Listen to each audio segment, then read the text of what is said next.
From Hollywood, it's time now for... Johnny Dollar. This is Caracas Police, senor. I have Jefe Velasquez returning your call. Momentito, por favor. Thanks. I have the senor Dollar, Jefe. Gracias. Good morning, amigo. It is, huh? Here it is. Here it ain't.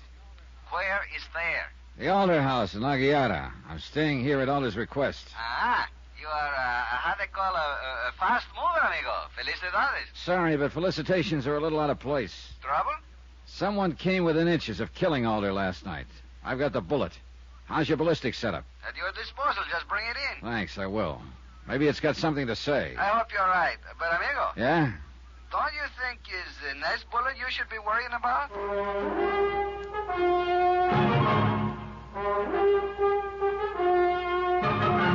Tonight and every weekday night, Bob Bailey in the transcribed adventures of the man with the action-packed expense account, America's fabulous freelance insurance investigator. Yours truly, Johnny Dollar.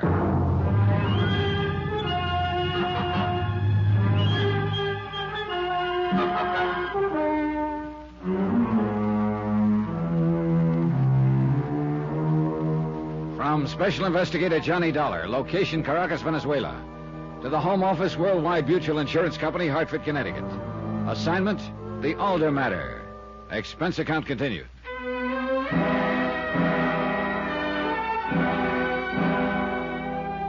Expense account item 5, $5 even. Tip to one Nachos Gomez, servant in the big Alder house. For a good reason. He hadn't liked the idea of my prowling the slope alone last night looking for someone with a gun. He'd insisted on joining me. True, we hadn't found anything, but he'd been there. $5 isn't much to pay for a friend, and I had a feeling I could use one. I ate breakfast alone. Alder had already gone to his office, and the rest of the house was asleep. Nacho's breakfast tray rattled when he saw the money. For me, Senor Dollar, why? Oh, call it appreciation. You didn't have to follow me out there last night. Oh, you could have been hurt, Senor. You don't know the slope is a long drop to the bottom. Yeah, and lumpy. I didn't expect money. I did not do it for that. I know that. Go ahead, take it. Mil gracias. Something... I tell you something, Senor. When you go running out there last night, I was sure you would find nobody. Oh, why? But you saw for yourself. Too much, how you call it, bushes, too thick. They could be standing right next to you and you wouldn't know. Then why did you come streaking out after me? I told you. It's a long way down. One wrong step and...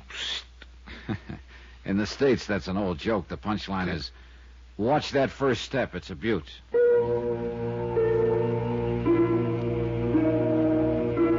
I got in the car I'd rented the previous day and headed toward Caracas.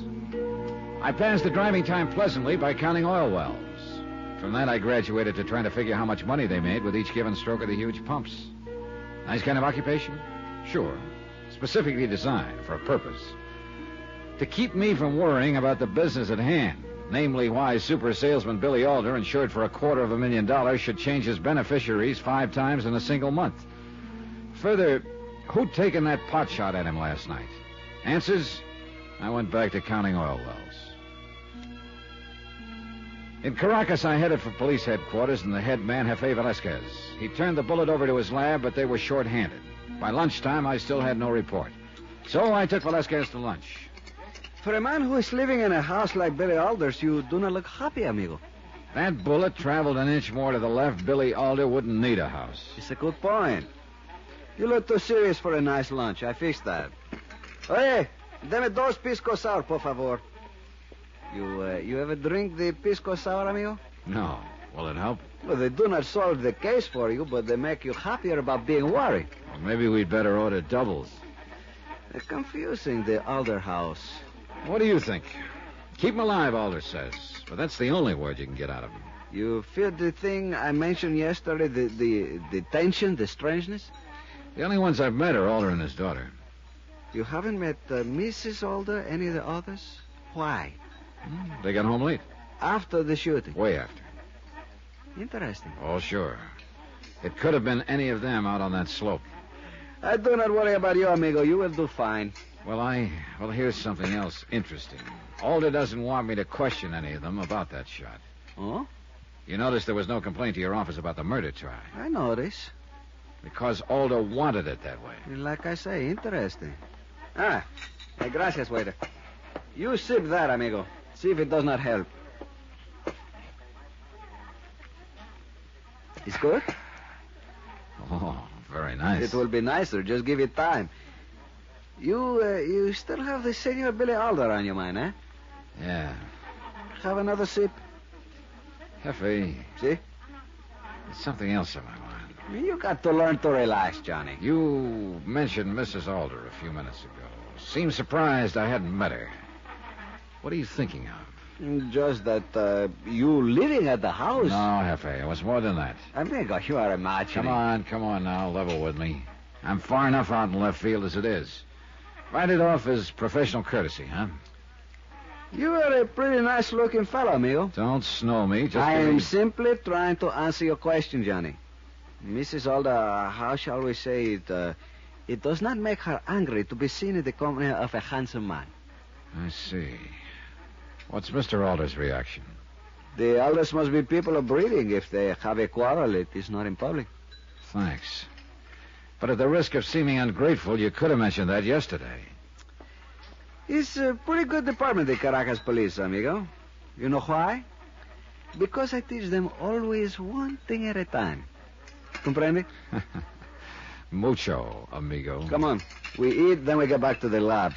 If they have not finished, I fire everybody.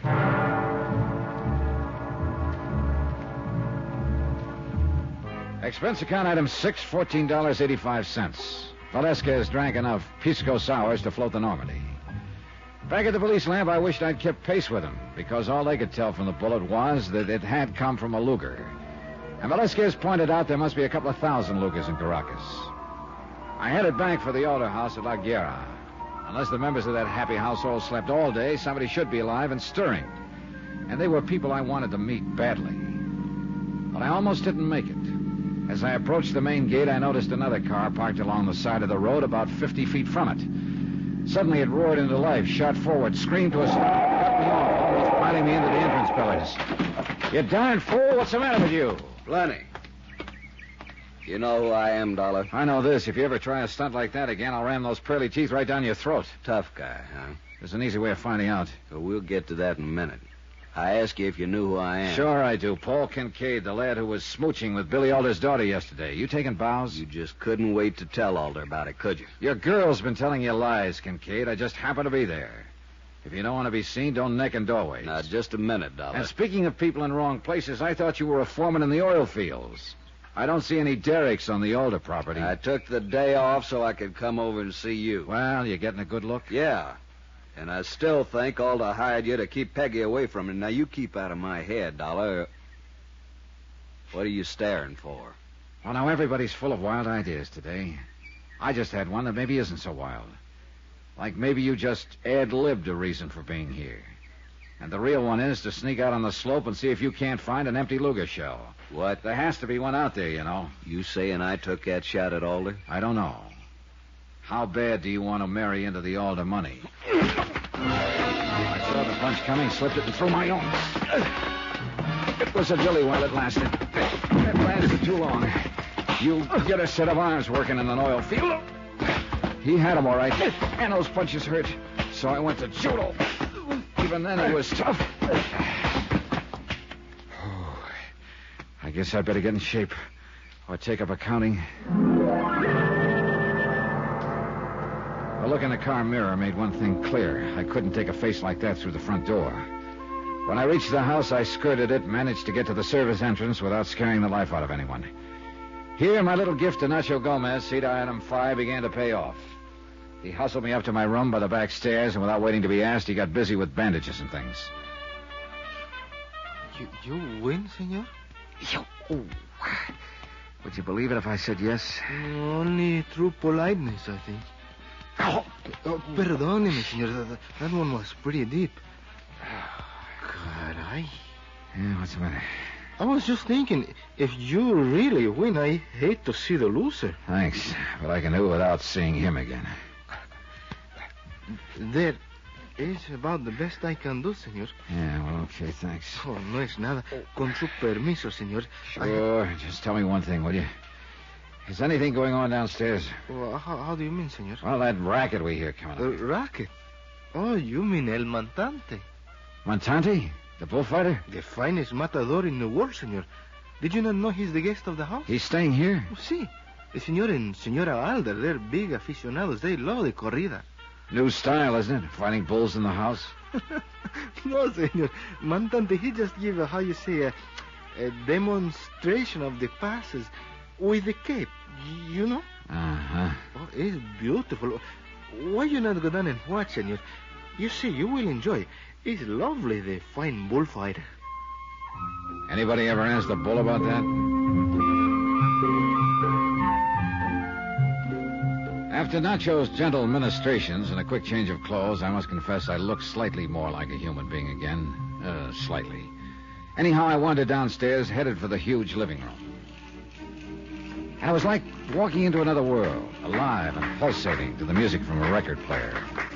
5 or 6 people stood around, hypnotically beating time, their eyes glued to the great El Montante, a handsome Spaniard who skillfully worked a bullfighter's cape in the center of the floor. Nacho hadn't exaggerated. Montante was beautiful to watch. But the feeling wasn't unanimous. Billy Alder and his daughter Peggy were the only people in the room I knew, and though they beat time with the others, they both shared the same expression on their faces. Intense dislike for the man with the cape. As I shifted my attention to them, a woman tore reluctant eyes away from the matador and moved quietly toward me. She wasn't really beautiful, but tremendously chic, for want of a better word, and that made her seem beautiful. I'm Constance Alder, Mr. Dollar. Welcome to our home. Well, thank you, Mrs. Alder. I'm afraid I've been negligent as a hostess. Oh, we've just missed connections, that's all. Charmingly put. Do you mind if I wait to introduce you to the others? When Montante's finished? No, of course not. Please go on back. Don't worry about me. I'm doing fine. Thank you. I watched her as she crossed the room, then realized that someone else was doing exactly the same thing, her husband, Billy Alder. Only the look on his face was the same glaring dislike with which he'd favored the cape-wielding matador. Interesting. Then, after a long moment, Constant Alder moved quietly out of the room, as though not wishing to disturb the others. The performance was still going strong, and after about 5 minutes, I moved out onto the patio, stood looking down at the La Guerra harbor. Because it was on my mind, I stared down at the spot on the slope from which the Luger had been fired. And I saw that someone was there, awkwardly searching the ground. A moment later, they straightened up, moved a few feet to continue the search. Even in the late afternoon sun, there couldn't be any mistake in the searcher's identity. It was Constance Alder.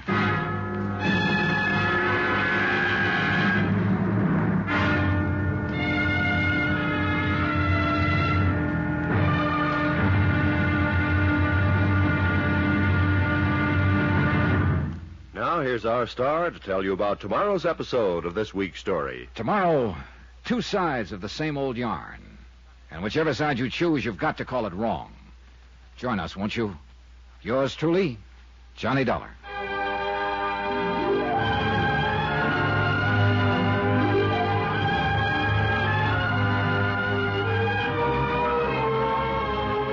Yours truly, Johnny Dollar, starring Bob Bailey, is transcribed in Hollywood. Written by Tony Barrett, it is produced and directed by Jack Johnstone.